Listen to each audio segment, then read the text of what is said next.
Closer. Hi, Laura. Good to see you. Hi, everyone.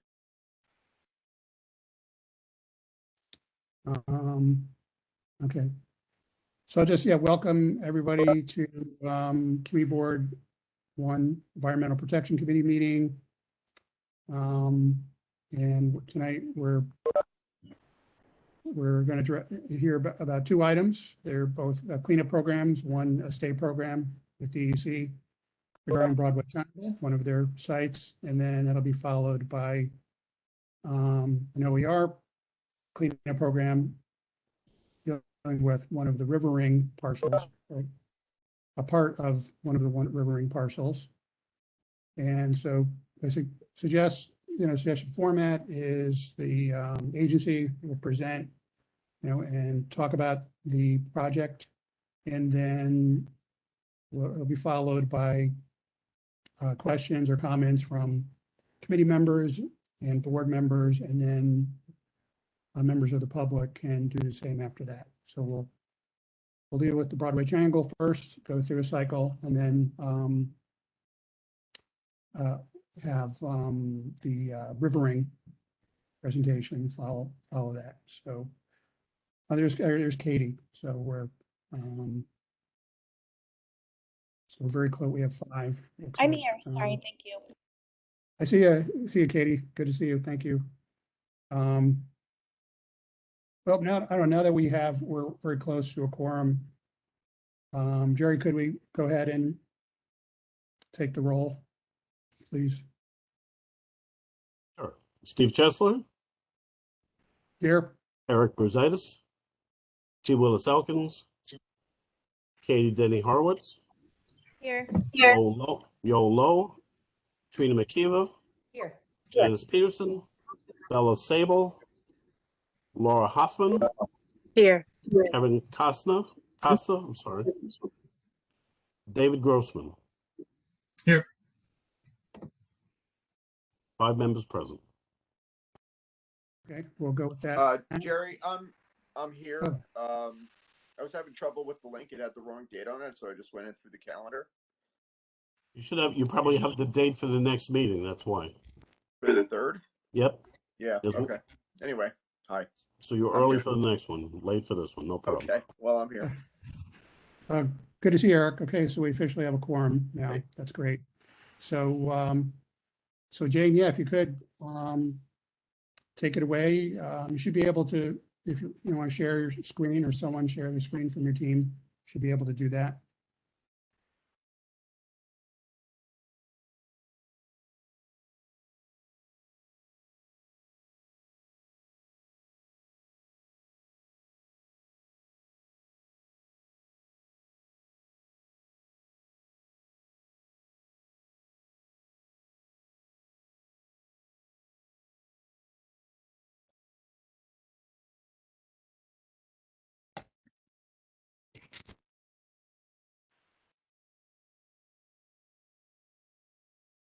Okay, can you see my screen now, Steve? Yes, thanks.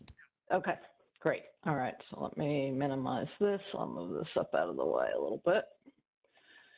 Okay, so good evening, everyone. My name is Jane O'Connell. I am the Regional Remediation Engineer for New York State Department of Environmental Conservation, the Region 2 office, which covers the 5 boroughs of New York City.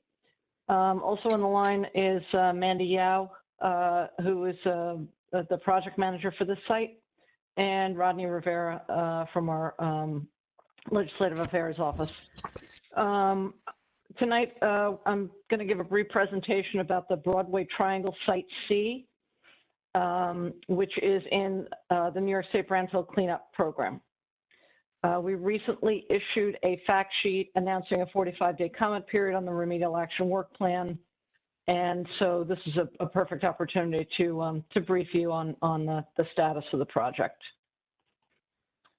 So I'll talk, this is the standard sort of introduction to all these meetings that I do. I tell you about who the involved parties are, talk a little bit about the citizen participation program and the Brownfield cleanup program. And then I'll start getting into the specifics of the site history, the environmental findings, and then summary of proposed remedial action, and then I will take any questions that you have at the end. Okay? So who Great. are the involved parties for this site? The environmental regulation is under the auspices of New York State DEC. We work very closely with our sister agency, the New York State Department of Health, in reviewing all the documents and the investigation and the work plans for all of these sites. The remedial parties here, there are 4 separate LLCs that are signatories on the Brownfield Cleanup Agreement. United Neighborhood Partners LLC, Throop Corners Community LLC, Throop Corners Managers LLC, and Throop Corners UNP LLC. I do understand that they may have met with the community board, sort of the larger community board recently to go through some of their development plans, but I'm not going to speak about those. This is strictly about the environmental issues. And then the volunteers consultant is RU Environmental Engineering and Geology. So the folks who are on the call right now, if you're interested in receiving future fact sheets, obviously the community board gets the fact sheets. The community board is a repository for this site. I'll get to that at the next slide. But anybody else who's interested in receiving information about this and other sites in Brooklyn or anywhere in the city or anywhere in the state, frankly, can sign up on the state's website. You can just do a search for DEC Delivers, and you will get a link that allows you to sign up for all of these fact sheets and other documents. There is also, DEC recently, or in the last year or two, has launched what's called the DEC Info Locator. And that is a web-based tool. It's a mapping tool that allows you to input an address and see all of the remediation sites and also have a link to the documents related to that remediation site.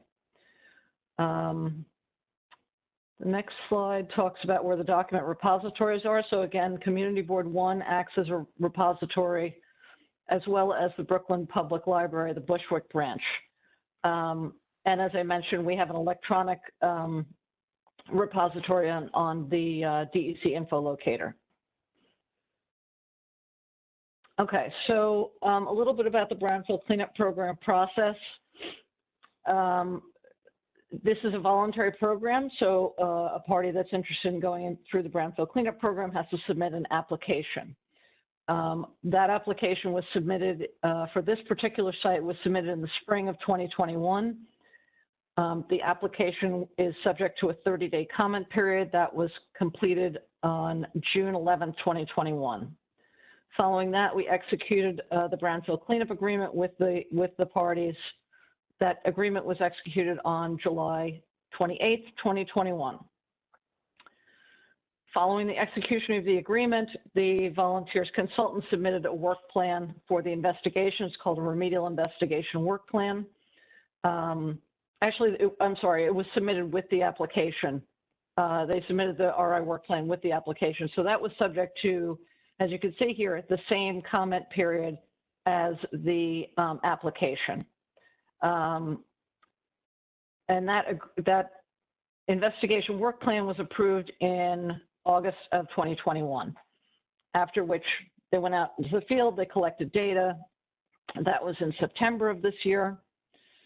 There was some supplemental sampling that was done to try to determine, and I'll get into these details a little bit after in later slides, but there was some additional investigation done to determine whether there was a source of chlorinated solvents that we found in the groundwater and the soil vapor, whether or not there was any in the soil.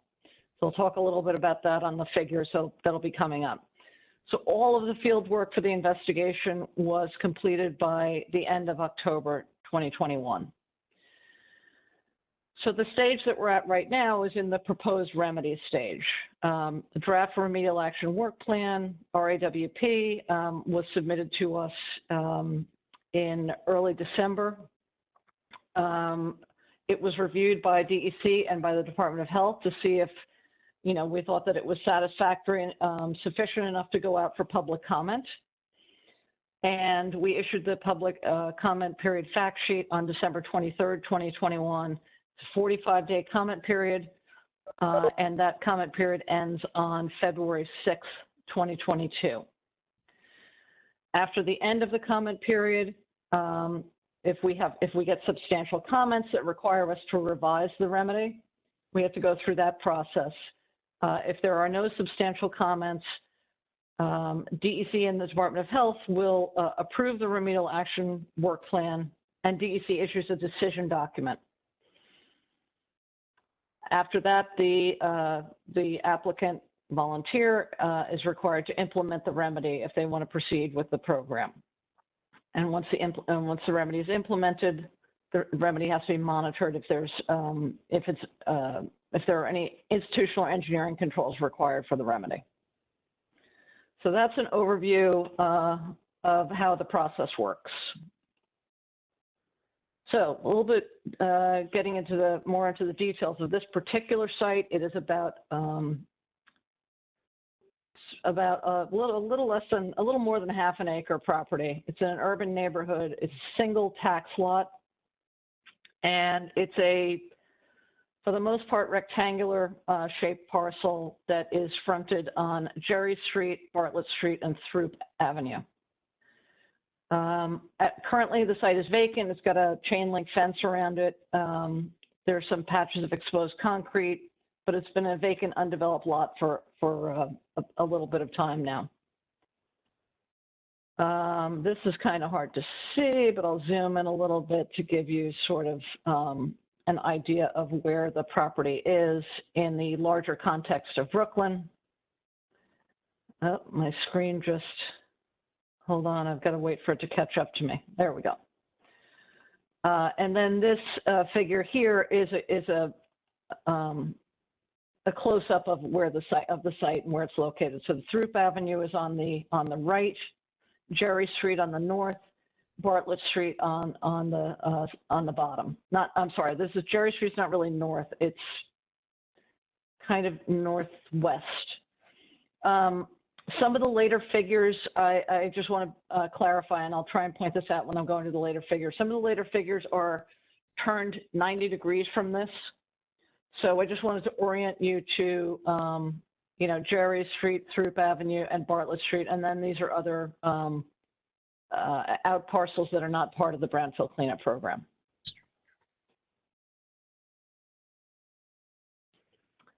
So this site has a long history. As I said, currently it's one tax lot, but historically it's been as many as 12 individual tax lots. Going back to 1887, there were multiple 1 to 3 story residences or retail buildings. Most of them had undeveloped rear yards. Between 1904 and 1984, portions of the site were redeveloped with larger buildings. They were sort of combined residential retail buildings. Some of the retail uses included a stable, an undertaker, a tailor, a knitting shop, and a wagon shop. From 1984 to 1992, there was auto repair operated in the southern portion of the site. And if I go back, the historic auto repair was in this area here, okay? And approximately 1993, most of the structures had been demolished. There was one story commercial building in the south central portion of the property that continued until 2007. And I believe that was when that last building on the property was demolished. Okay, so I told you a little bit about, you know, we approved the investigation work plan. The investigation consisted of installation of soil borings, groundwater monitoring wells, soil vapor probes. And the purpose of that remedial investigation is to delineate both the aerial and vertical extent of contamination in the soil, the groundwater, and the soil vapor. For this site, chlorinated solvents consisting of tetrachloroethylene, or PCE, was found in the groundwater and the soil vapor, but not in the soil. And that finding, the fact that we found groundwater and soil vapor contamination, but no soil contamination, that was what resulted in them, the consultant going back and doing some supplemental sampling to try to see if we could find a source of these chlorinated solvents on the site. And the results of all of this investigation are presented in the remedial investigation report, which again is available through the document repositories and the online DEC info locator. So this is going to get a little hairy. I'm going to zoom in a little bit. This first figure is the soil data. And what I'm going to show you is, so the building that is being proposed here is a multi-story residential building that fits into the restricted residential category of development under the Brownfield Cleanup Program, Part 375, our regulations. So restricted residential is the appropriate category for multifamily residences, such as what is proposed here. Now these gray highlighted numbers here are the specific contaminants that exceeded restricted residential soil cleanup objectives. And what you see here is we had lead at this location here, 460 parts per million. The restricted residential soil cleanup objective is 400 parts per million.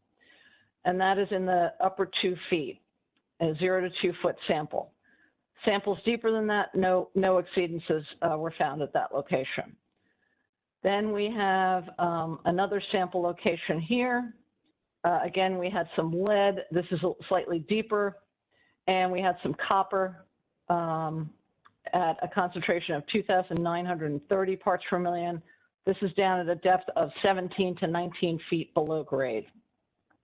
This lead is also down at about 15 to 17 feet below grade. Come on. Hang on, Mike. All right. There we go. And then down in this corner here and over here, we had some, these are semi-volatile organic compounds. These can be related to historic ash fill, things like that. There was a fill layer that was identified on this site. But these numbers are very, very, in my experience, these are sort of unremarkable concentrations. These are typical of what we would see in urban fill in New York City. Again, in the upper 1 to 3 feet, there were no exceedances for those contaminants. They are found at a slightly deeper. At this location, it was only in the 0 to 2 foot range. But again, these concentrations, what we're seeing here is typical of urban fill. But what we did not find in any of these samples was any of the volatile organic compounds, suggesting that what we're seeing in the groundwater and the soil vapor was not necessarily coming from an on-site source. That's why we had them go out and do some additional sampling. The next slide talks about the groundwater. And this is where it got a little complicated as we were reviewing the report. So the groundwater in this site flows from the left side of the figure, generally to the right side of the figure. So these wells over here are considered up gradient wells. These wells over here are down gradient wells.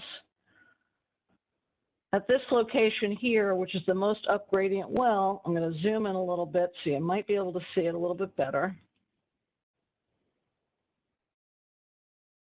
This is the farthest up gradient well. What you can see here is we don't have any volatile organic compounds in it.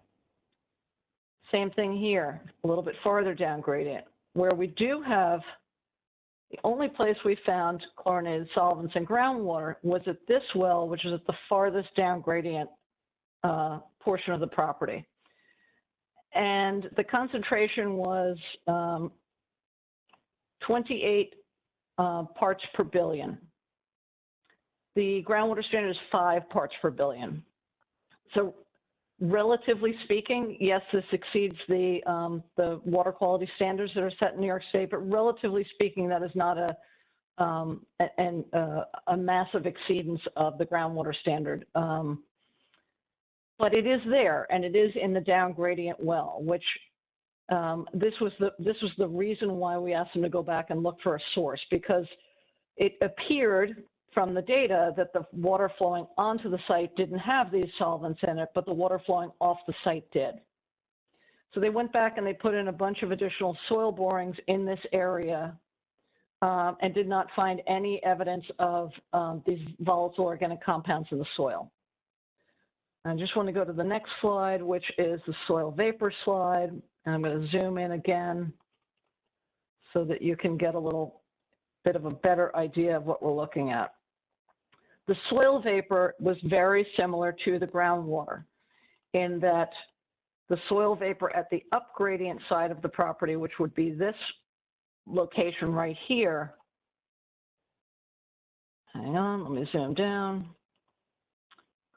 Had 190, I'm sorry, no, this is, I'm looking at this one. This is it. Here it is. 28 micrograms per cubic meter. Now this is in soil vapor. But this one over here, I got to zoom out. Sorry, folks. I have to zoom out. Okay. This was the problem child, this RXC 3102. And you can see it's right near the edge of the property. And you know, this is Throop Avenue out here. So at RXC 3102, which is the same location where we had the exceedance in groundwater. Oopsie, sorry. We have a concentration of 19,000 micrograms per cubic meter in soil vapor. So this is based on this concentration and based on the concern that we had that soil vapor is the higher soil vapor is right at the property boundary. The Department of Health and the DEC together determined the site to be a significant threat. What that means is the remedy that is put forth by this volunteer has to prevent that vapor from migrating off site. All right, so I'm going to talk a little bit next about what the proposed remedy is. So they are building as I said, a multi-story building, restricted residential building, multifamily building. So there's going to be an excavation of 2 feet of soil across the entire site. There will be a cover system to prevent exposure to any soil, any contamination below that 2 foot. Installation of both a subslab depressurization system beneath the proposed building, as well as a horizontal soil vapor extraction system at the down gradient side of the property to address the concern for vapor potentially migrating off site. There will also be an easement in the site management plan.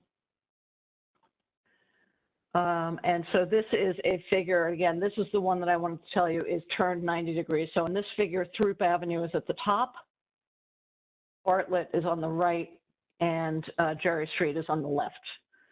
So that soil vapor hit and the groundwater hit were up over here, okay? What this figure shows is the components of the cover system. The majority of the site in pink here will be the building foundation itself. It will have a vapor barrier under it, as well as the subslab depressurization system. In this area here, there's going to be sort of a courtyard type. So there may be pavers, there may be some landscaping, but all of that will require a minimum of 2 feet of clean soil to separate people from any contaminated soil beneath it. This, again, Throop Avenue on the top. This is a layout, and it's a little hard to see, but these dark lines and the dotted lines represent the subslab depressurization system, where the piping will go under the building,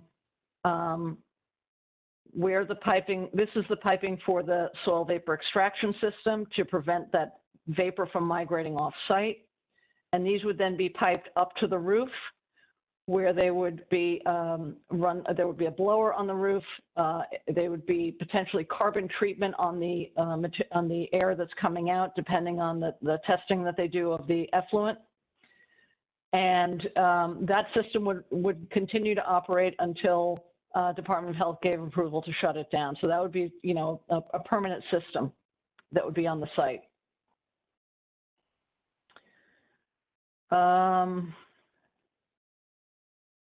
Okay, so the schedule. I mentioned earlier, we're anticipating the decision document and the remedial action work plan approval sometime in February of 2022.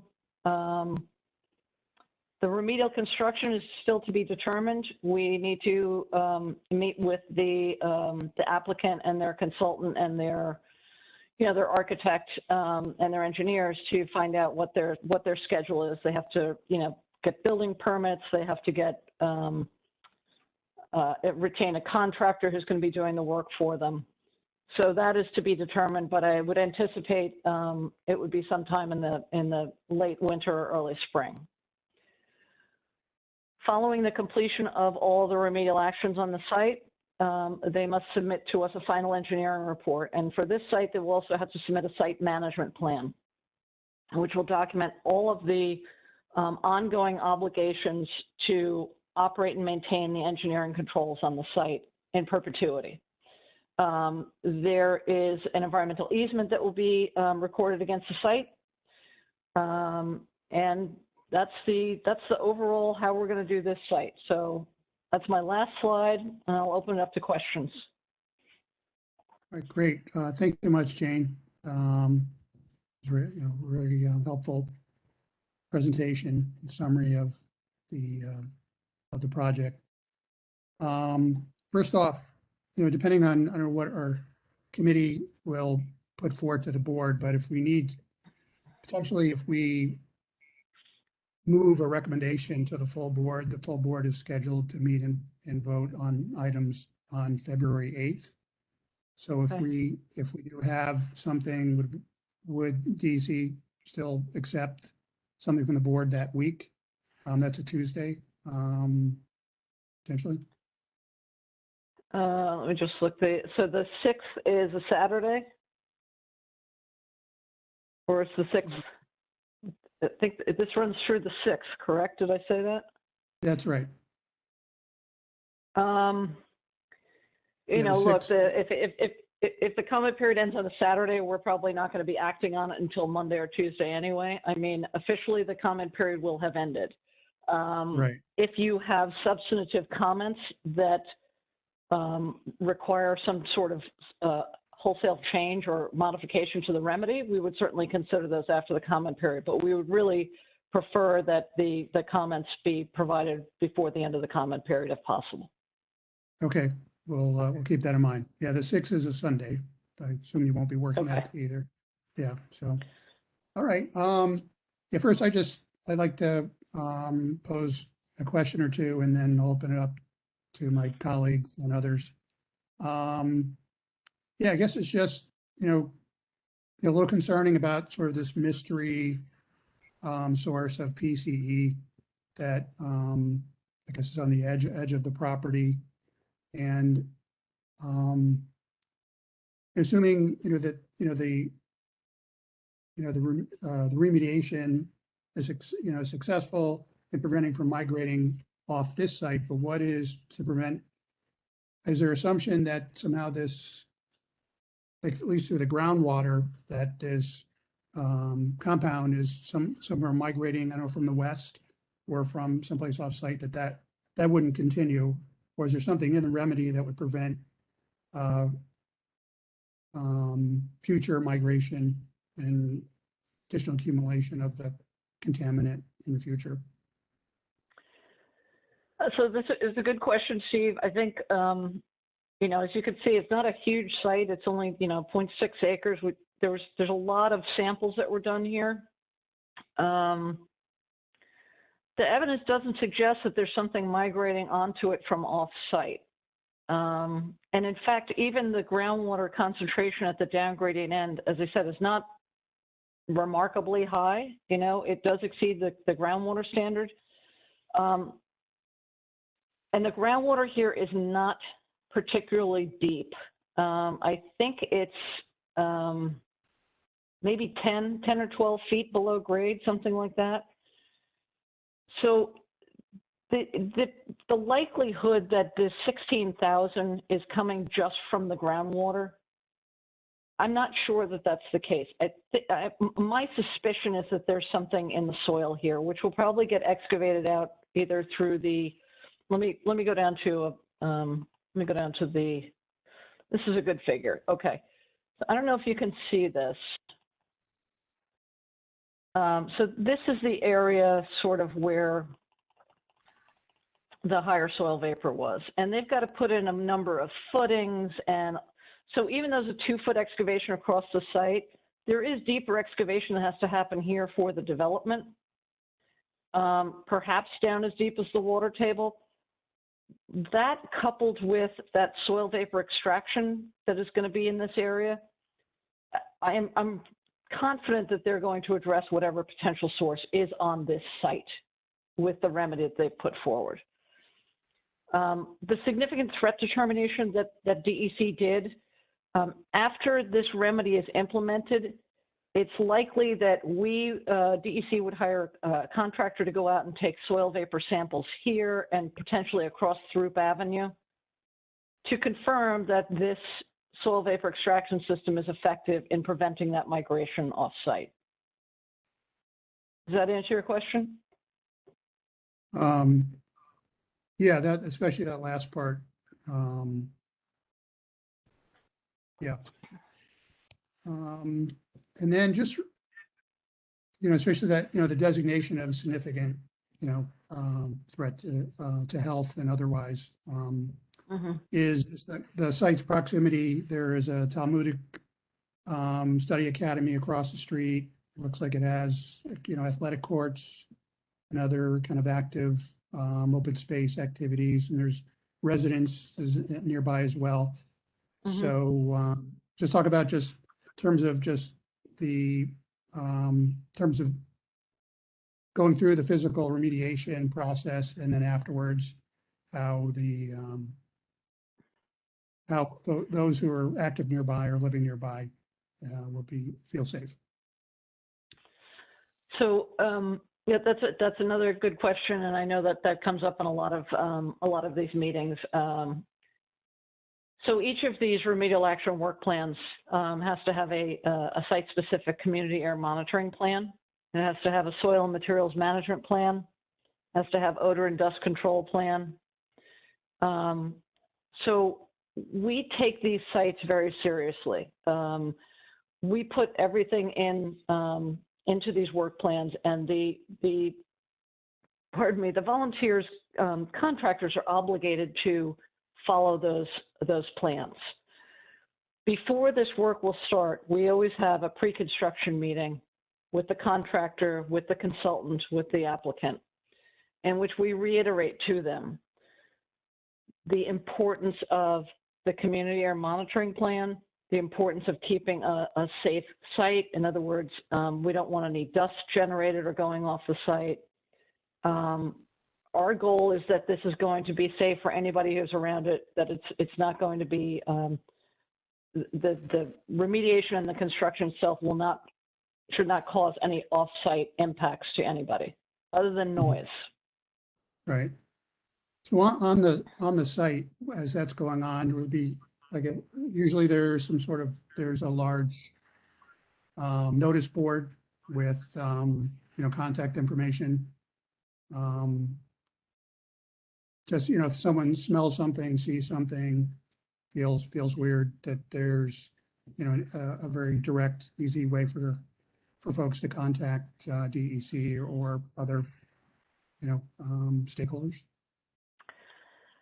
That's a kind of a tricky situation because, as you may know, DOB passed a law a couple of years ago that said you can't post anything on outside of a construction site except for DOB permits. we used to have these big, pretty DEC Brownfield cleanup program signs. The governor liked to have his name on it. The former governor liked to have his name on it. But there was a local law passed, and Mark is on the call, maybe he might know, and he's smiling at me, so you may remember this. DOB will only allow their permits to be posted.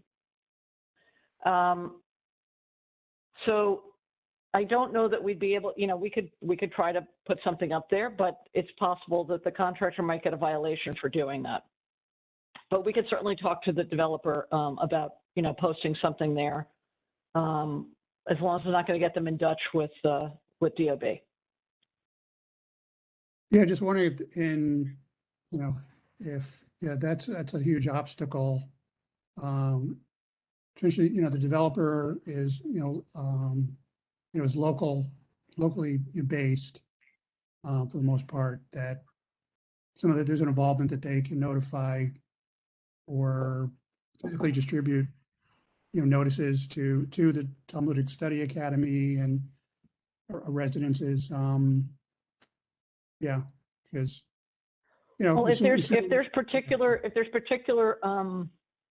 sensitive receptors or particular addresses that you think would benefit perhaps from a paper mailing as opposed to, signing up for a listserv, if you could provide those to us, we can put that on the site contact list. And what will happen is when the next fact sheet that's going to go out would be announcing the start of the remedial action. It'll be similar fact sheets to what you saw for the remedial action work plan. It would have Mandy's contact information, of the Department of Health's contact information. But we could certainly mail that if there are particular, addresses in the immediate vicinity. We could add those to the paper mailing. We do paper mailings to certain individuals who either do not have access to the internet or are not, perhaps internet savvy enough. Right. And is wondering if, board members and Jerry, if, I don't know, we could put out a notice to the board mailing list or, specific stakeholders, including, St. Nick's and, the partners in the development to, just so, potentially neighbors are notified, and specifically that academy across the street. This way that takes up a big, almost the port that, I guess it's Bartlett. It almost takes up the entire Bartlett border across the street. Okay. Yeah. So maybe we just do that. If you could send contact information that for people from the general public and otherwise contact, and then can have the board just send it out to their main mailing list and to the developers. Other potential targets. Okay. All right. I've asked enough. Any January, if you could stop sharing your screen so we can see everyone. Sure. Great. Sorry. Thanks. It's okay. No, it's fine. Stop. So, any committee members have questions or comments for Jane or her team? I have a question. Is Bartlett Playground in that same block as well? Across the street, not directly across, but just down in the same block? If I identified it right on my phone, it looks like that's right there too. Well, that's actually, that is what's next to the academy. So, so what we notify, Mary Salig. Jane, do you have Mary Salig's contact info from Parks and Recreation in North Brooklyn? Sure. Yeah, now we can get that to you. Good catch, Trina. Anyone else? Can I ask a question just for clarification? I mean, it's kind of a dumb question. I should probably know it. What is soil vapor as opposed to soil? So soil vapor is the air that's in between the pore spaces. So you go to the beach and pick up sand, right? And there's all the sand, like little shapes and whatever. In between each of those little grains, there's air. And soil vapor is the air that's between those soil particles. So that wasn't, what was found was not in the particles themselves, but in the air between the particles. Correct, Okay. correct.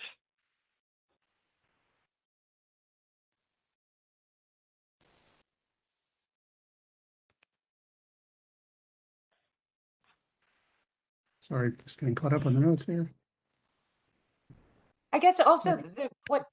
up on the roof, what you pointed out, whatever the remediation is on the roof is on the Bartlett side where the school is and the playground is. Is there any way to put that on a different side of the building so it's not where on the I school? think it's actually towards the center of the building. Okay, oh, it's not on the The Bartlett exact side? I thought- location. Well, the exact location would have to be worked out with the architect. But again, before they turn on that system, they're going to have to test the air to see whether or not they actually have to treat the air that's coming out. In other words, there might be carbon units on the roof that have to treat the air coming out before it can be discharged. So it would be clean air coming out of that. Okay. Okay. All right, great.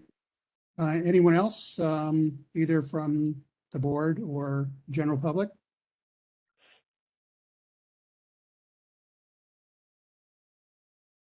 Okay. All right. So I think we're good. I'm just trying to think if we really need to vote on anything. I think we've just recommended, we're just about notification and letting people know.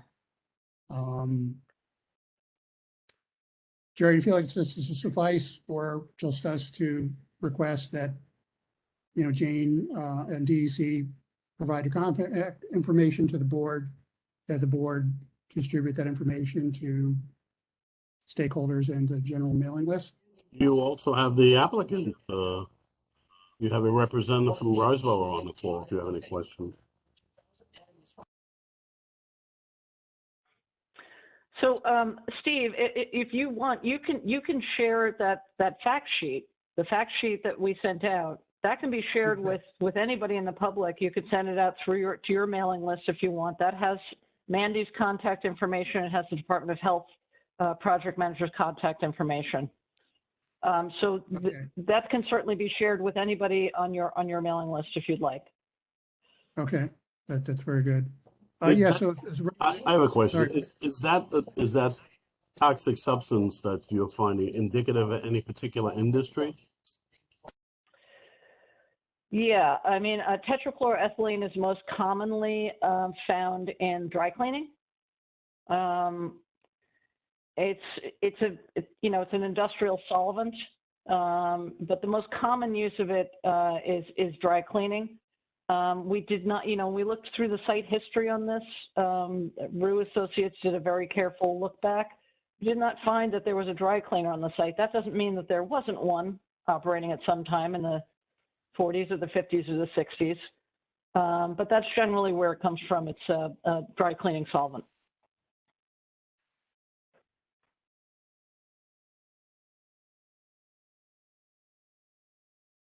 all right.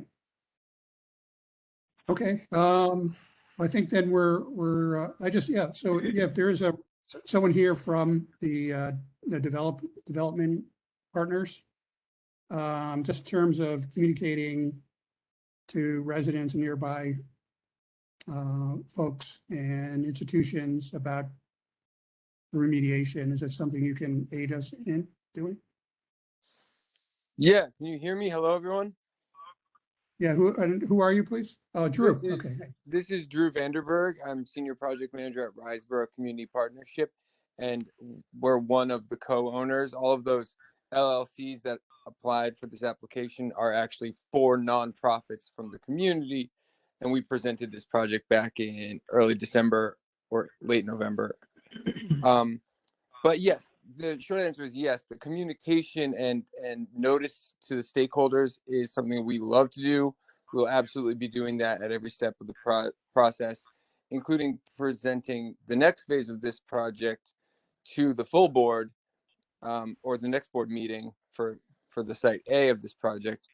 And when we start construction, the fact sheet can be distributed to all of those folks that were mentioned, the Bartlett Playground, the Talmudic Academy, and all of the buildings in the vicinity that St. Nick's and UJO and Los Suarez and Riseboro all work with or own or manage.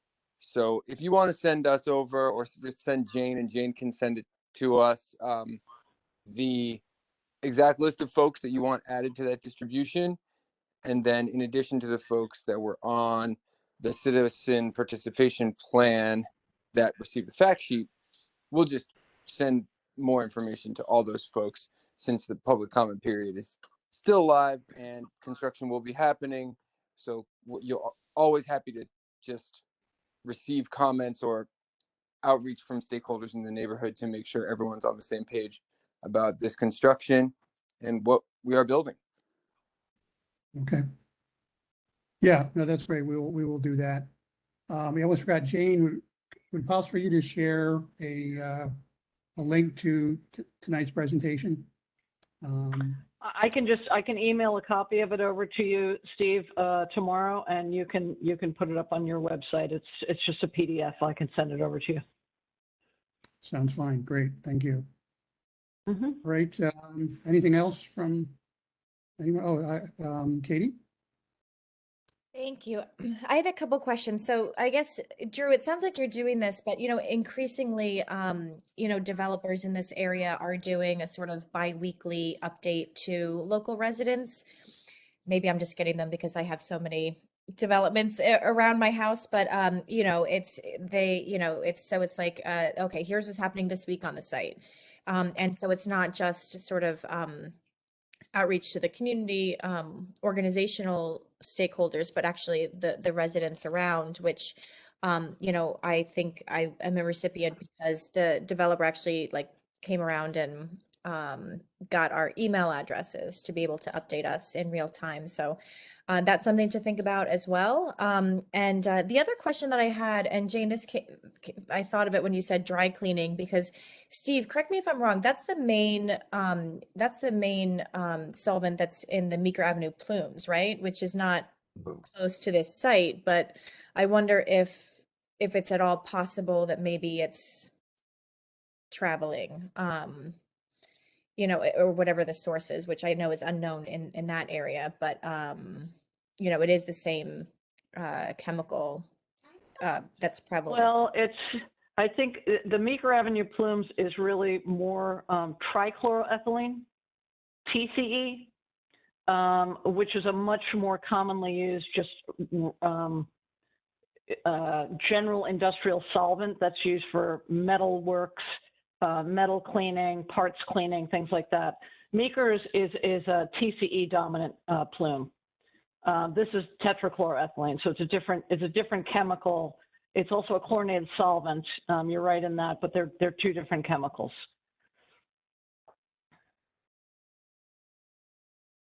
Yes, and in terms of contacting residents directly, we have already been in touch with the direct neighbors of the site, but we would love to do more to engage other neighbors, down the block, across the street.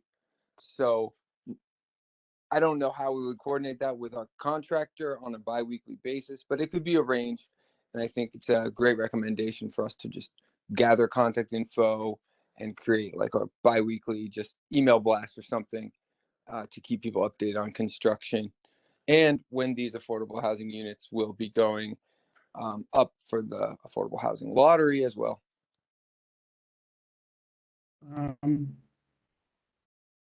Are you okay, Katie? Yep. Okay, Laura? Thank you. I appreciate it. Yeah, during the presentation, I thought I saw both of those chemicals indicated on the site, both TCE and PCE.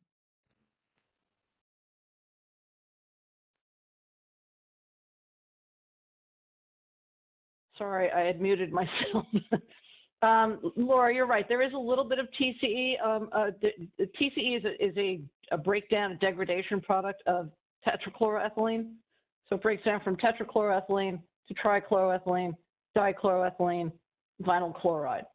At this site, though, the dominant contaminant is tetrachloroethylene. There is a little bit of TCE that's just indicative of that this stuff has been in the ground for a little while and it is degrading. But it is not the same. So like the meeker plume, I don't think there's any tetrachloroethylene. I think that's almost all exclusively trichloroethylene. Okay, thank you. You're welcome. Yeah, just while we're talking about the chemicals again, I noticed, yeah, the copper reading, one copper reading seemed to be somewhat off the charts in terms of that. Is that a worry as well? The fact that it's only in one location and that it is, the fact that it's in one location tells me that it's possible. Look, remember, this has been, it's developed for different buildings over the years for over 100 years. It's possible that when they demolish those buildings, they demolish them down into their old foundations, right? Piping, things like that are made of copper. So we could have seen, what we could be seeing is something that was just a piece of copper down there that was just degrading in the ground, and that got into the soil. But copper is not generally something that we, it's not like this was a metal smelting site like Phelps Dodge Refining Corporation, right? Where copper would be a site-specific contaminant of concern. The fact that it's very limited in location tells me that it might just be something that was in that particular area where they were excavating or where they were sampling. Got it. Makes sense. Okay.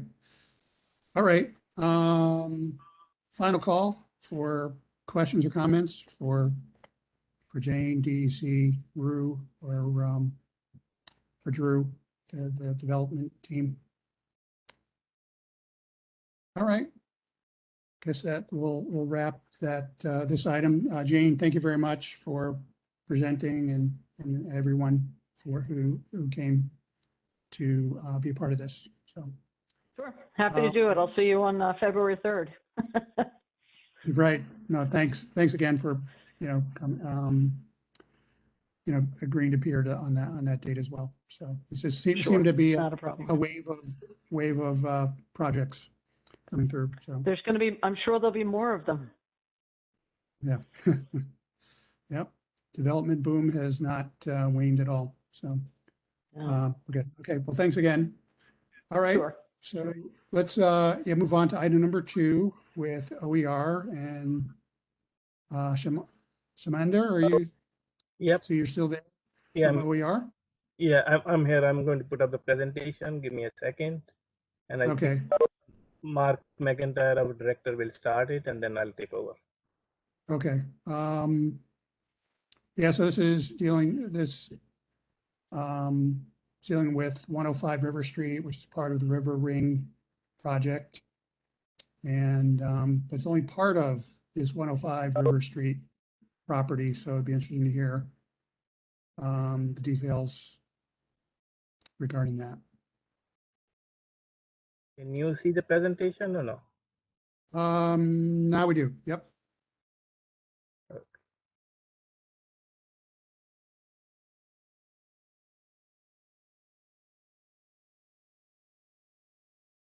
Give me one more second. Okay, so Mark will start the presentation and I'll take over. Mark. Okay, thanks, Shaminder. I'm Mark McIntyre. I'm the director of OER. Thank you for having us here this evening. What we're going to do is there are 3 parties here to discuss, answer your questions with regard to 105 River. One is OER, of course, we're the regulator. 2 Trees is the developer.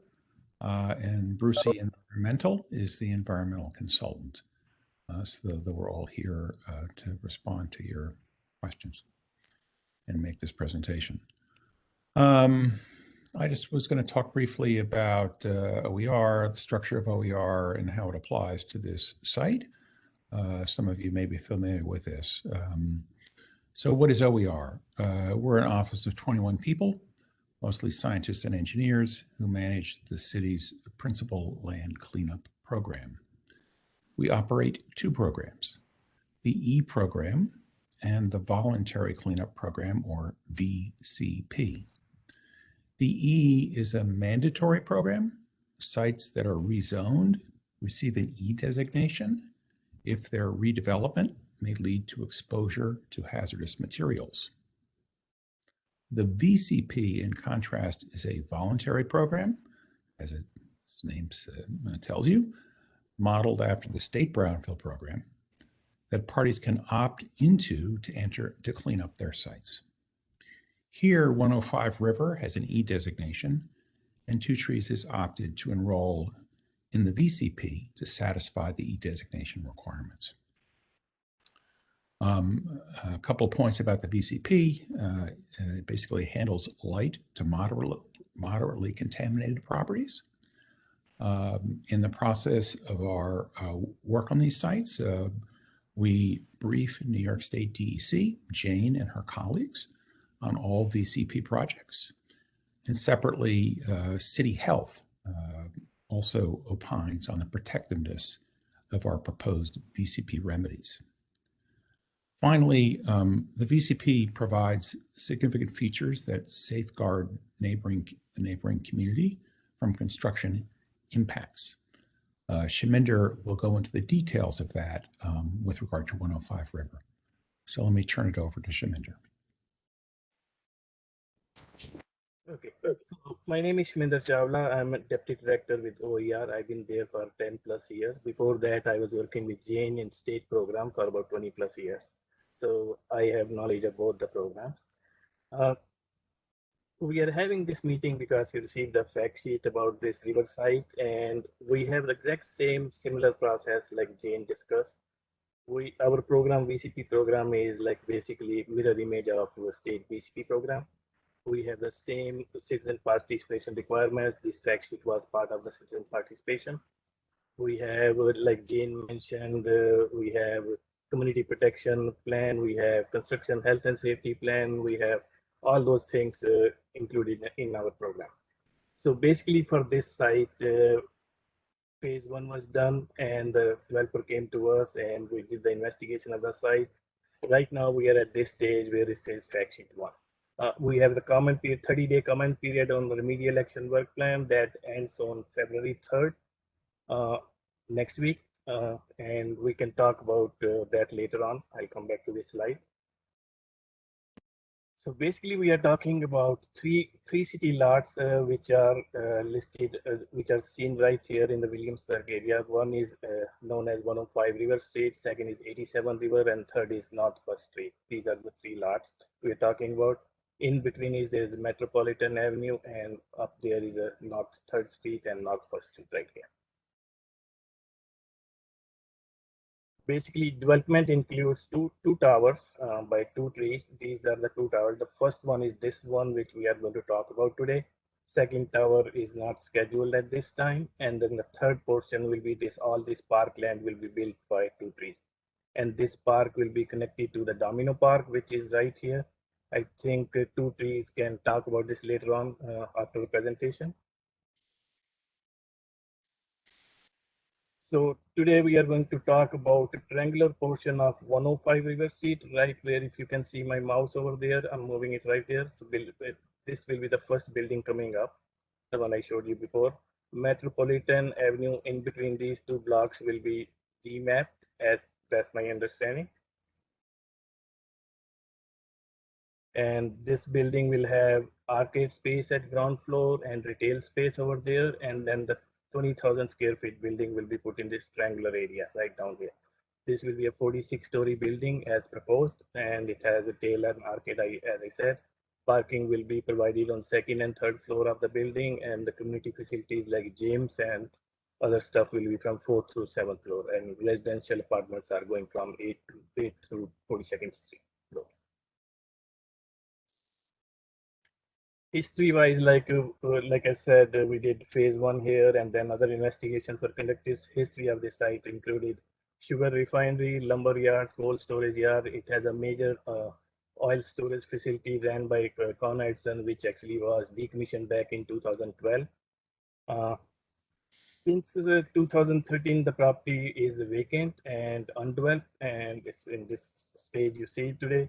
Over years, there were many spills were opened by DEC, and all those spills have been closed and remediated and closed as of this time. There is another site, state Superfund site, right across the street. I'll actually go back to the slide and show you where that was. So right here is a state Superfund site known as Fine Paint. I think that has already been cleaned up right now. They are in the last stages of cleanup. They have some issue with the groundwater, and they are state Jane O'Connell is working on the groundwater issue on this site. Yeah, that's Shaminder, just to clarify, that's actually a Brownfield cleanup program site. It's not a state Superfund site. Sorry about that. Yeah, so Brownfield cleanup. No worries. Just want to clarify. Yeah. Okay, so that's right here.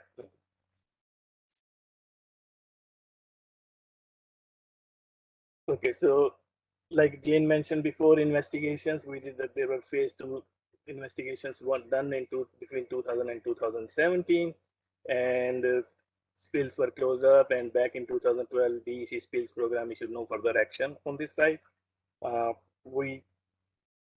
Two trees came to us with the development plans since they have the E designation on this site, so they came to us, and they are working with us to prepare a cleanup plan. So over the site, so we did the investigation of all 3 lots at the same time. You can see that the investigation included about 24 soil borings. And Excuse me, Shaminder, sorry to interrupt. Is it possible for you to zoom in closer on your slides? They're kind of, the maps are hard to read because okay. Thank you. Yeah, this one is actually, you won't be able to read much. It's just showing you the locations of all the samples, groundwater, soil, and soil vapor samples. And that's why I was going back here. So we installed 24 soil borings, collected 48 soil samples. Again, soil samples were taken at various depths, like 0 to 2 feet and bottom of excavations. Soil sampling results identified historic fill on this site, which goes down to 20 feet deep. Groundwater is very, very shallow. We are right next to the water body. So groundwater here is about 3 to 6 feet deep. That was determined through the installation of 12 monitoring wells. And we have soil vapor, we have 14 locations where we check the soil vapor. I go back to the slide here. Most of the soil vapor issues was identified on this side of the property. We do have some VOCs and historic fill on this side of the property. I'll go back and explain that later on. I wasn't sure how deep we are going into that. I did not bring the spider maps with me showing all the contaminants, but basically I can explain that we have historic fill in all of the site, which goes from anywhere from 15 to 20 feet deep. Historic fill is contaminated with similar kind of compounds like VOCs, some SVOCs, PAHs. There are low levels of metals also, and no PCBs or pesticides were identified. What is the green shaded area pertain to? Green shaded area is on the second block where we gave them clean soil. They needed to raise the grade at that location, and they took some clean soil from us. So this is basically a clean area. That was a significant transfer of clean soil from our Clean Soil Bank program to 2 trees that happened earlier. That's what the green hash mark area is. Okay, thanks. So we prepared the remedial action plan. That's where we are looking for comments on that at this time. Like I said, comment period ends on February 3rd. And we briefed DEC, Jane, and Albany before, and we have City Health Department also looked at this plan. So basically, our remedial action will be excavation 3 to 7 feet for piles. This building is going to be slab on grade, so it's sitting on the piles. So there's no cellar or basement there. So they are going to excavate for piles, which goes down to 3 to 7 feet. They are going to go down for 18 feet for elevator pits. I'll go through those components one by one. So basically, all these green hatch small areas, you're looking at the piles all around the property in the triangular area. Right in the middle will be like, this is the elevator pit, the green one right here, which goes down about 12 feet deep. And this area goes down about 18 feet deep. And next, there will be a composite cover system throughout the site on this triangular area, which will be about 8 to 12 feet thick concrete slab. There will be waterproofing and vapor barrier installed here also. And the last thing is we do have active system also, like Jane explained on the other side. I'll go into that in a second.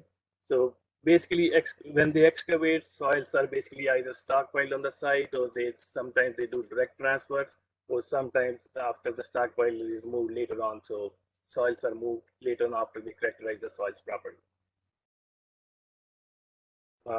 Since water table is only 3 to 6 feet here, and they will be doing extensive excavation for elevator pits and stuff, they will be doing extensive dewatering. For dewatering, they might get a big tank on site, or sometimes they have a store on site and they transfer it to the trucks, which take the water away. Or in this case, Two Trees just told me today they are going to get a dewatering permit from DEP, and they'll discharge after treatment in the city sewer system. So this will be slide on that. At this time, we don't have any underground storage tanks known, and nothing was identified, but during excavation, if they come across any tanks will be managed properly. They will be removed and registered with DEC and handled properly. They will be shipped offsite. This is a slide on the vapor barrier and waterproofing. The yellow one is on the bottom of the excavation, and the black one here is showing on the vertical walls. This is a slide on SSDS system they are going to build here. We don't have much vapor issue on this portion of the property, but we had vapor issue on this portion of the property on the other side of this triangle, under the second building. So we determined it's better to put like system underneath this building also, just in case something comes up later on. So they are going to have 4 separate loops built underneath their building. This is just a slide on the capping. The entire property will be capped with 8 to 12 inches of concrete slab. And in the park area will be, nothing has been determined about the park area yet, but that remedial action plan is coming soon.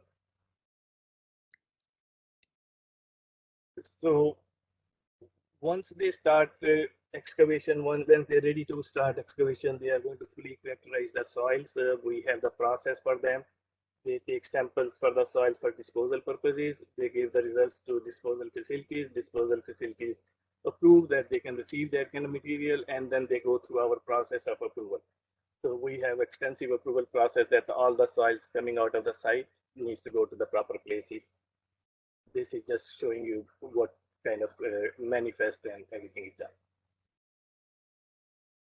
They will be needing some clean soil to backfill and some stones to make up pads and roadways. So this is the material that's going to come in. Before they bring any material to the site, they are going to get our approval from OEA. So we do have a community protection elements also built in, like community, there will be air monitoring done all the time. I have slides on that. I'll show you those in a second. So this is a air monitoring station. There will be 2 air monitoring stations on the site when they start working. One will be upwind and one will be downwind of excavation. These will be like stations set up every day in the morning, and the results will be coming to their computer all the time with this chart. So they will be monitoring dust levels as well as vapor. Yep. Yeah, I'm sorry, but these, I don't know what these are, letters or graphs or whatever they are. I can't see them. So basically, the results of air monitoring will be coming in a graph, that if the numbers are going very high or numbers are staying in a level, and these will be coming to the computer of the consultant all the time. It's a continuous basis. So is that the current, these are current readouts, or are they just example you know, These are just examples. We haven't started the work at the site yet, so this I'm giving you examples from different sites. So this is what Okay. we'll do when the work starts. And there will be somebody with a handheld equipment working whenever there's excavation going on or whenever they are removing some soils. There somebody will be taking readings all the time, walking around the excavation areas, taking readings and noting the readings on the tables. And we control the dust and odors and noise also. If this is very dusty day, I mean, sometimes they stop the work, but they can hose down with the hoses right here. Somebody physically does that, or there will be a tanker truck with water going around the site, wetting it so that there's no more dust there. And if the dust levels are very high, they stop work and they figure it out what needs to be done. And if there are any stockpiles left overnight, they are going to tarp the stockpile so that the wind is not taking dust away at night time and taking to the nearby buildings.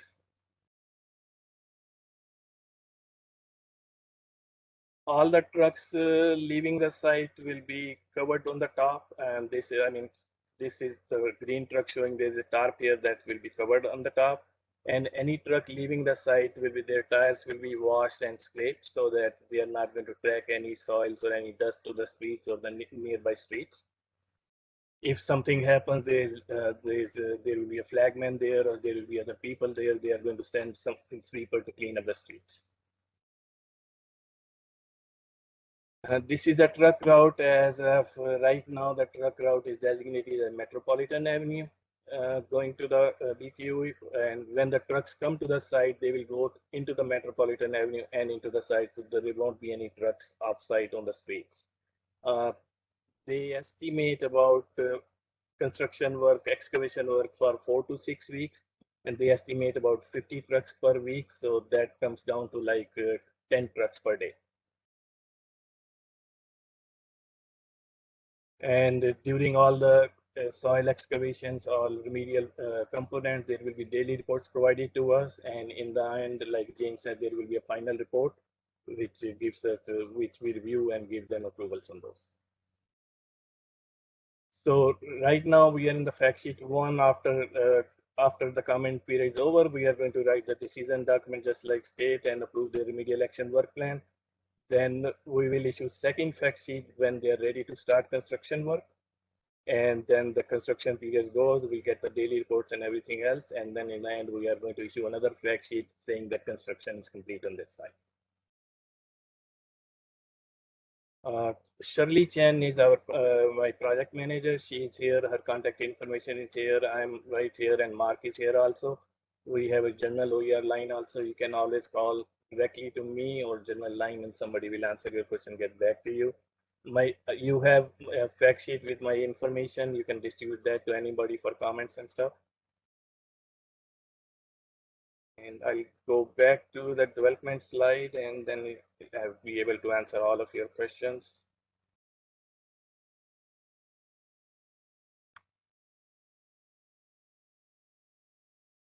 Any questions? I'd be glad to answer question. We have 2 trees also available, as well as consultant also available to answer.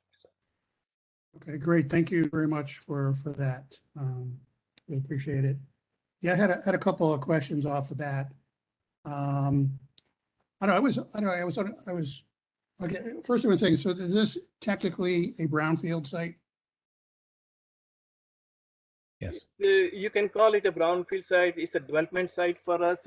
For the E designation, they need to come to us to get approvals, and for that, they were required to conduct phase 1 and phase 2 investigations. And based on the phase 2 investigation, they entered the voluntary cleanup program, and we are cleaning up this property under the voluntary cleanup program. Yes.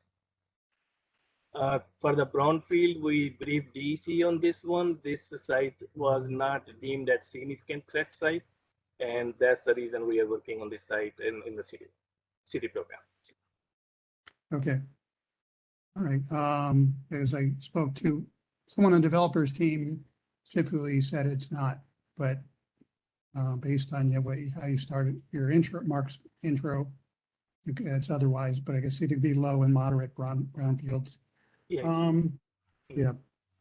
So also, I was under the impression that Con Ed, the previous owner of all the properties, had done some remediation or all the remediation, but obviously that's not the case because we're all here tonight. But I guess adding on to that, could you talk a little bit more about the oil spills that occurred? You referred to them as being closed, what that means. Yeah. So this was a major oil facility that was decommissioned back in 2012. And at that time, they removed all the underground and above ground storage tanks. They removed all the piping system from there. And they did sampling and everything. Most of the contaminated soil was removed at that time, but there was some residual contamination left. So there were multiple spills opened at that time. I don't remember the number, I think 4 or 5. All of those spills were closed with no further action required for that. But it said there is some residual contamination. So when 2 trees came back to us, we did further investigations and we found low levels of petroleum compounds in there. Okay, great, thanks. So you just, in terms of the contamination itself, soil vapor, and groundwater, are there any particular areas and particular substances that are of concern? There were low levels of petroleum related compounds in soil as well as in groundwater.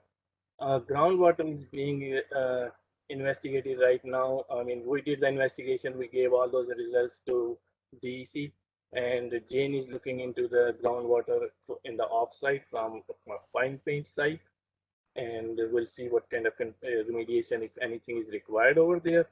But for our program, we are not requiring any groundwater remediation. Okay. Got you. Okay. And yeah, I'm sorry, I was taking notes. In terms of the excavation process and trucking, what was the estimated duration of that? So excavation is going to remove about 4,000 tons, 4,000 cubic yard, which is about 6,000 tons of soil. And 2 trees estimate it's a 6 weeks excavation and removal process. And they are estimating about 50 trucks per week. Okay. So, and just one last thing. Yeah, I'm glad you went over the different aspects of the remediation process with hosing and watering down and those sort of things. But yeah, when I see those huge piles of dirt with the covers on them, I volunteer in a park, a transmitter park up in Greenpoint, and there was a much smaller development going on there, but they had to remediate the property first. And there, we had discussion, we had a similar OER discussion with them and with the developers and OER. And so basically, yeah, there were these huge piles of dirt and they were blowing around all over the place into the park and the development next door. So we, and clearly this is right across the street from 184 Kent, which is a highly densely populated area. And I'm not sure what, the potential timing, what time of the year, but, this is a heavily trafficked area by people going to the parks and hanging out in Williamsburg. So we may get some, assurances from OER and from the developers and their consultants that they're, going to go above and beyond to prevent, soils, and odors from permeating the adjacent areas. Yeah, the picture I showed you is from a different site where they are excavating a lot more than this site. This site is only going to excavate like 4,000 tons, 4,000 cubic yards over like 6 weeks period. So you will not see any stockpile like that. I mean, if at all, there might be a small stockpile for like if they excavate in the afternoon and they have to wait for the truck to come in the morning. So that can happen, but I don't expect any big stockpiles here. But we do have program for air monitoring and dust monitoring all the time. They will be doing that and they will be managing dust with, like I mentioned, water and stuff. They will be giving us daily reports on a daily basis and we will be monitoring that. And if something happens, we will show up at the site and talk to them. Yeah. Okay. And just, I think we said is that I was curious, essentially there's going to be a phased remediations of, I guess, what the two building sites and then the, the park site, the open space area and the waterfront. But I'm just worried that through the zoning, the two trees can't get their certificate of occupancy until the waterfront access area is open. So that is correct. Actually, that is correct. Two trees told me the remedial action work plan. They are working with Army Corps of Engineers. There are some issue with Army Corps of Engineers on the dredging and other stuff over there. So as soon that is resolved, they are going to come back to us with a work plan on that remedial action work plan. I think two trees is there. They can talk a little bit more about this. Bridget is there. Yes, yeah, happy to jump in. This is Bridget McCrum. I'm the project manager at Two Trees. So exactly what Shaminder is saying, this is sort of going to be, we did all of the testing at once, but we're going to break this into 3 separate remedial action work plans. The first that you're looking at now is just for the North Tower. But Steve, you're right. We have 2 phases for this project. So the first phase is the North Tower and a significant portion of the park. The park does need to open for anyone to occupy the buildings. And then the second phase is the South Tower and the remainder of the park. So we have filed this initial work plan and we are still working with DEC and Army Corps on exactly sort of furthering the park designs. So once we have a, final understanding of elevations and, cuts and everything, we will give that information to Shaminder and his team and we will finalize the next work plan, which will be the entire park. And then the third that will follow is the South Tower. So we're sort of breaking it into those 3 different components. Yeah. Great, that's good to hear. And I just addressed the same concern that I did to Shaminder about just when the excavation occurs and the fill is done just from mindful of the residents across the street, 184 and 80 Metropolitan, and just people using, a domino, going to domino. Yes, definitely. Yeah. Okay. All right. Anyone else have questions, comments? Laura? And I know the hairs on my neck stood up when I saw the picture of the guy holding the hose. So that's been a standing, not a joke or a concern in North Greenpoint since they took down the sludge tank. So I'm hoping that you're not, when you have that photo of a guy with a hose, you're talking about more water and more dust control than that. And also, I noticed that there was mention of odor control, but it didn't really say what. What odor controls do you anticipate? Okay, so once they start excavating, since these are like low levels of petroleum contamination, they might get some odors. So if the odors show up, there are different ways to control odors. First thing they are going to do is if they come across odorous soils or stained soils, they are going to backfill with a clean soil on the top, and then they are good. Other option is they bring in a truck with a foam odor control foams, and they spray foams on that. So those are the 2 different ways of controlling odors. And the third option is they usually, once odors show up, they control the area of excavation. Instead of excavating everywhere across the site, they limit the area of excavation so that odors are controlled.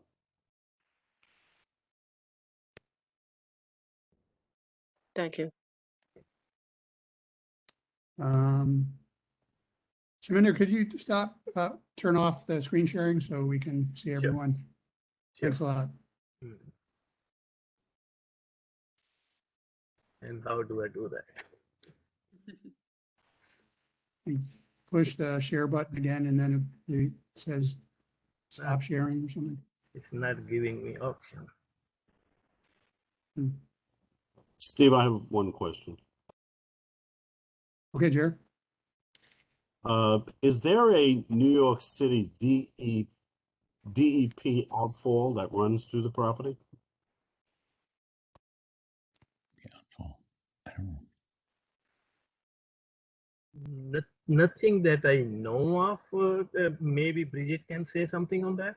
Yeah, I believe that there is a combined sewer outfall that runs through the middle. That part of our ULURP we are proposing to relocate.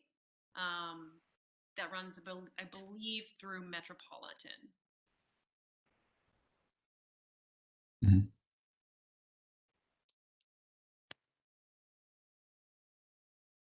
Steve, it's not giving me option to stop sharing. So you're addressing that to relocate that, and you would be proposing to relocate it where? That I'm not sure. I can ask our team for the detailed plans. I believe that was part of our ULURP filing, was in order to sort of, our hope is while we're demapping Metropolitan, to relocate and install new sewer outfalls. It should be in the detailed plans that we sent out for the presentation, and I can see what we have and send it over. So I'm speaking correctly.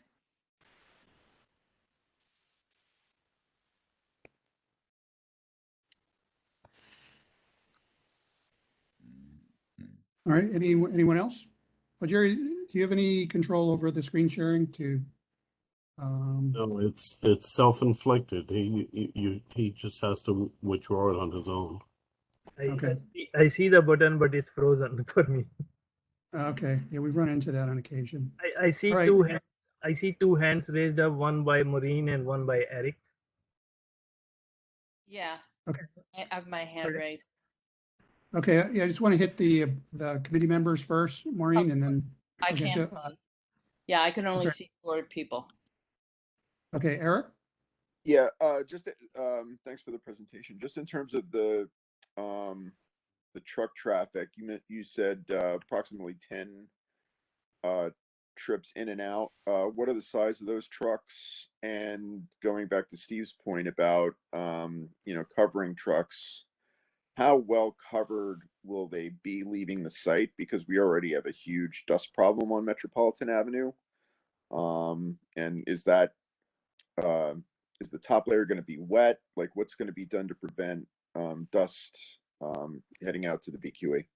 Yeah, so there are usually two types of cover. I'll quickly show you here. You can still see my screen, right? So this green truck will have, like, you see this steel bar going on across there.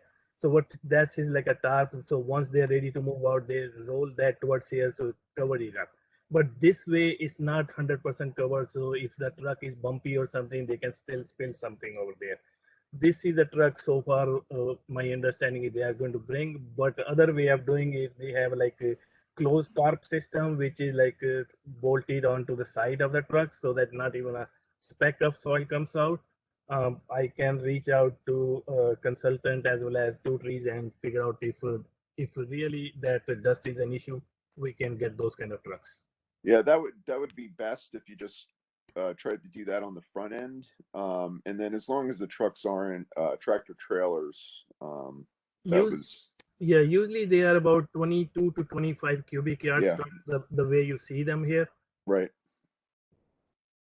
Okay, I just wanted to make sure there weren't bigger trucks planned, and if there are, it's going to be a problem. But okay. No, definitely we'll bring your concern to development team about ordering the different kind of closeout trucks. Yeah. Thank you. Yeah, what could you restate what is the preferred model truck that is more is better controls the product and the Yeah, so we'll ask development team to bring the trucks which are like a closed loop, so that once they are filled up with the soil, there's a tarp goes there, and tarp is like bolted on both sides of the truck, so soils don't move out, rather than just putting tarp on the top and nothing on the side. So we'll order those kind of trucks. Okay, gotcha. Yeah, I just like to echo what Eric said. There's just constant complaints of just construction dust and contamination dust. It's this, there are 35 towers in Greenpoint and Williamsburg, either constructed being constructed now or in the works. So in upland it's it's a whole show as well. So We're very concerned about that. Okay. And More- Steve, they're going down Metropolitan Avenue to what, to access to BQE? That's what my understanding is at this time. And, Yeah. and as access to BQE, what, eastbound or westbound? That I don't know. It I depends on where they're going. Yeah, where they're going. Well, that's the question. Where are they going? Based on the level of, so how it kind of works is we grid the site before we do any excavation, and we do additional samples and testing for each sort of area, and depending on what we find, determines where they go. So things that have a higher level of contamination go to separate facilities than things with lower contamination. So that will we'll have a few areas. I believe for Domino, most of everything went to New Jersey, but for this, it'll sort of depend on the level of contamination in that specific area we're excavating that day. I believe OER pre-approves the general locations, and then we figure it out on a daily basis. Well, if they're not going, say, west to New Jersey or Pennsylvania, where would it go? I don't know. I think it depends on the facility that it's getting taken to. But Jersey is just where we took it at Domino. If the soils are very, very clean and there's no contamination detected during sampling of the soils, they can come to our clean soil facility, or there are facilities in Long Island, low level contaminated or residential type soils, they go there. So it all depends what kind of waste characterization sampling shows us. Okay. All right. Maureen? Yeah, thanks. I'm looking at the map. This was my first question, is the movement of the trucks from the shoreline up to the BQE. It's going to be extremely difficult to get the trucks onto the BQE and off of the BQE where this particular spot is. I don't think you're aware of it's a very tight area, and you run through a huge neighborhood. So that's my first concern. And the other one is, I don't see how you guys are going to be able to develop just the grounds the way you want to. That whole beach idea, I don't think you recognize how strong the currents are in the East River. It's a dangerous river. I just don't see the reasoning for having something like that. That's all the work that we're doing with the with DEC and Army Corps, because it's on the shoreline, and that will be covered and sort of detailed further in our subsequent remedial action work plan. So that hasn't really been discussed in this, and that's not necessarily my area of expertise to speak too much on. But that's sort of the work we're doing right now with DEC and the Army Corps, is that permitting and how exactly that's going to work. All right. Thank you. Sorry. Anyone else? Eric, do you have another question, or was that raised from before? No, sorry, that's all. Okay. All right. Hey, Steve, I'm sorry. Steve, it's Eric. I'm sorry to interrupt. Going on, she just said exactly what we were thinking. When you look at the design, and I'm sorry, it's a premature question. This is a public question. When you look at like the beach portion of the design, just to supplement what she just said, years and years ago, when people lived here and, everybody hung out on the docks and on the waterfront, kids and everybody used to jump off the piers, and they used to go in the water and do all these things somehow. And it was a miracle that a lot didn't happen to a lot of people. But since it's like on the river and all that, and you're looking at this beach, and even though they're going to have the Army Corps of Engineers come in and remediation and stuff, I still think like when you think of Transmitter Park, you can go, like, you see people like along, they go down to the rocks and they could, like kind of get close to the water in some sections. But who knows, it, again, what's in that water, like what's underneath. It's like sometimes it looks like a good glass of water, it looks smooth on top. But just, it's an important point that if they're going to have a beach or access to water, that it's really an important point to make sure it's just safe, because a lot of people who may not know the history of the area, you may think it's safe. You don't know what's underneath there. So if there is public access to water, they can really, really think about that, because people might be innocent and just, you don't know.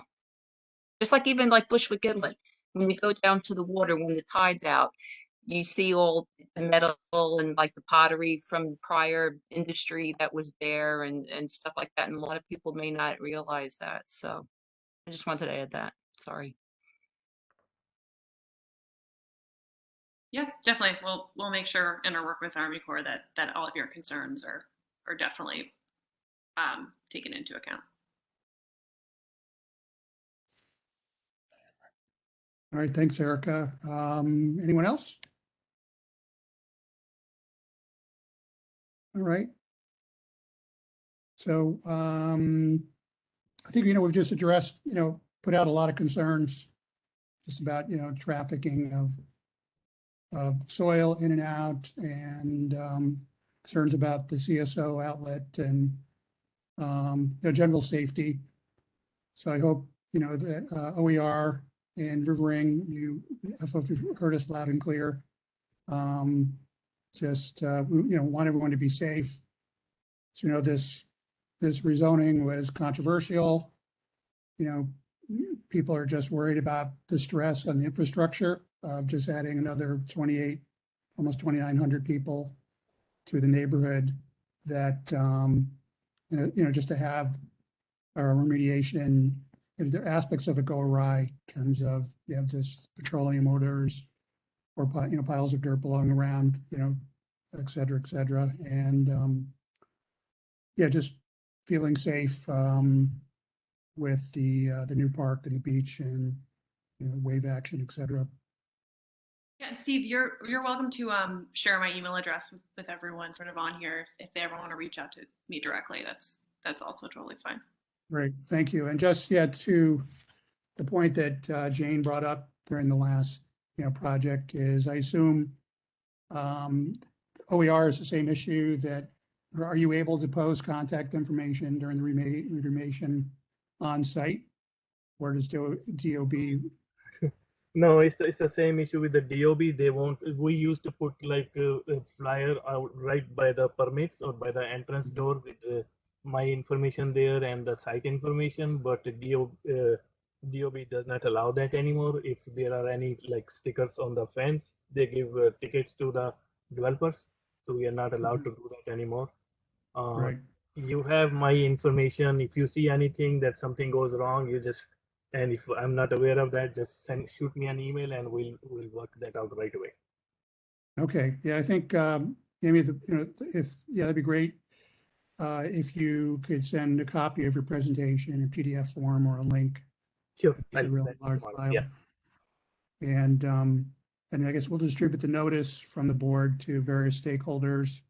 I personally have, contact with the 184 residents and the towers a little further down.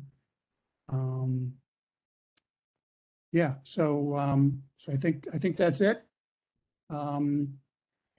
Thank you very much for your presentation and the fielding our comments and questions. Committee members, I don't know, just the situation with DOB, preventing other agencies, especially related to, this potentially, threatening situations with these remediations. I feel like the board should really, should communicate to DOB how much that is a problem to folks. Feel strongly about that or have an opinion about that on the committee or otherwise. Eric, Trina, Katie? I agree. I think that sounds like a good idea. And I mean, I do know that law, but there's also, there's like so many newer like art programs, like, with construction projects on scaffolding. And so, hold on. And so, there seem to be some loopholes in it, where certain designs are allowed. But yeah, I think that's absolutely necessary. Okay, Can we ask the board, Steve, to write a letter to DOB and just express yeah, our wish to have communication, the ability to communicate with the agencies involved, to have the contact information for the agencies involved. yeah, I think that's a Posted. great idea. The I other think- thing is that if the DOB is obstinate, I wonder if there's like another place that to hang it, are there? Yeah, so right now what most developers are doing is they are putting my fact sheet right next to their permits, but that's inside the fence, not outside. So if somebody knocks on their door and starts complaining, they give them my information to contact me. Right. So that's what they're doing right now. They put my information right next to all the permits they have. What about putting information up on the kiosks closer to the site on Metro?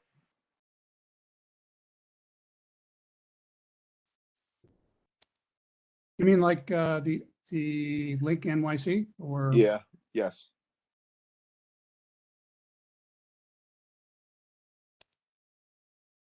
Are there some there? Well, I think there's one. So you got to wait for it to loop, Right, to, right. I think it's down by Berry, isn't it? I don't know. I can't remember now. I know there is one down there. Why would DOB have changed the rules? I think they were seeing hundreds and hundreds of posters all around every fence in the city, and that's when they changed their rules.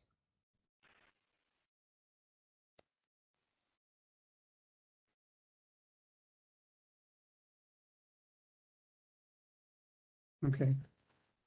Well, then I'd like to make a motion that the board submit a letter expressing its, problem with DOB's precluding other agencies, especially related to environmental safety on the exterior of construction sites. And I think specifically, we have, I don't know if we have the most construction of any community district, but we got to be way up there. It really, and it's a long motion, but that be the reasoning behind it. But motion is for the board to write a letter, basically demanding that these remediation-based agencies be allowed to post safety and contact information on construction sites. I'll second it. Eric Brusaidis seconds. Steve, just a point of information. Didn't the gentleman say it was a law that was changed? He did. So Shouldn't we be in touch with our city council people to amend or change the law? Because DOB is just going to say, "Oh, well, there's a law," and they're going to hide behind the electeds. Very good point. Very good point. So let's maybe redirect it to our new council members, or with something you figure was initiated either through a council member or through de Blasio administration. I guess we'd start with our council members. Adams. No more de Blasio. It's a new day. Okay. All right. Let's get our new mayor. Okay. So with the Robert's Rules of Order, but I withdraw the original motion and make a new motion to submit a letter to the Honorable Mayor Eric Adams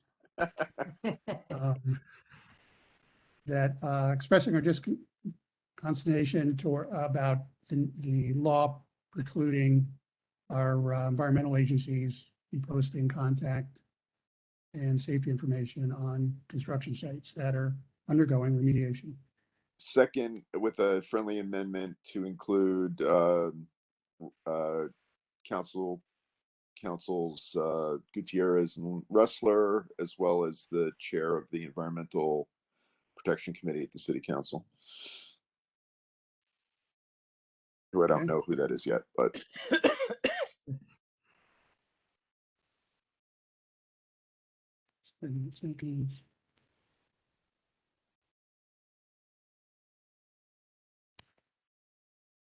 Okay.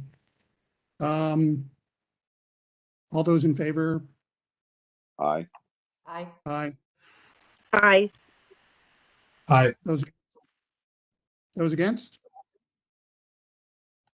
Abstain? Motion carries. So, okay, that's great. Is any old business? New business? And just, I would say just a reminder about, I'm sorry for the confusion. I neglected to ask the board to send out a reminder and just qualify it that we're having 2 committee meetings. We have 2 more projects that came through kind of at the last minute, and there was enough time to get them to include them on this agenda within the 5 days. So we're have another meeting so the board can vote on it and get the approval before the comment deadline. So so just keep that in mind. And this time I will ask the board to send out a reminder. It'll be which Laura flagged, which is great. 1036 Manhattan Avenue in the corner of Freeman, where all the vapor intrusion incidences were occurred.